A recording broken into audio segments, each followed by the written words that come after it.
YSR Congress party అధ్యక్షులు AP ప్రతిపక్ష నేత వైఎస్ జగన్మోహన్ రెడ్డి గరగపర్రు పర్యటనతో జగన్లో వచ్చిన రాజకీయ పరిణితి స్పష్టంగా కనిపిస్తోంది. గరగపర్రు పర్యటనలో జగన్ వ్యూహాత్మకంగా వ్యవహరించారు. గరగపర్రులో అంబేడ్కర్ విగ్రహాన్ని ఏర్పాటు చేసినందుకు దళితులను కొందరు అగ్రవర్ణాలు వెలివేసిన విషయం తెలిసిందే. ఈ సందర్భంగా జగన్ ఇటీవల ఆ గ్రామంలో పర్యటించారు.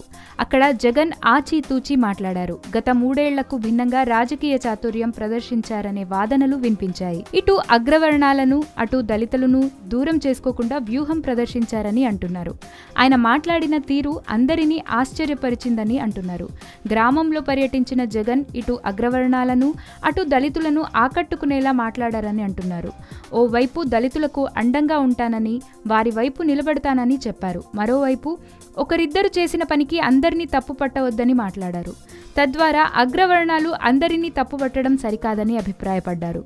ఏపీలో వైసీపీ ప్రతిపక్షంలోకి వచ్చిన తర్వాత జగన్ అతి జాగ్రత్తగా మంచి వ్యూహాత్మకంగా వ్యవహరించిన వాటిలో ఇది ఒకటి అని అంటున్నారు.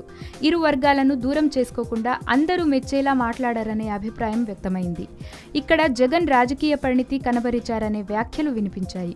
మొత్తానికి తన గరపగర్రు పర్యటన ద్వారా వైసీపీపై ఇరు వర్గాలకు ఆగ్రహం తెప్పించకుండా మసులుకున్నారని, ఇంకా చెప్పాలంటే ఇరు వర్గాలను ఆకట్టుకునేలా మాట్లాడారని అంటున్నారు.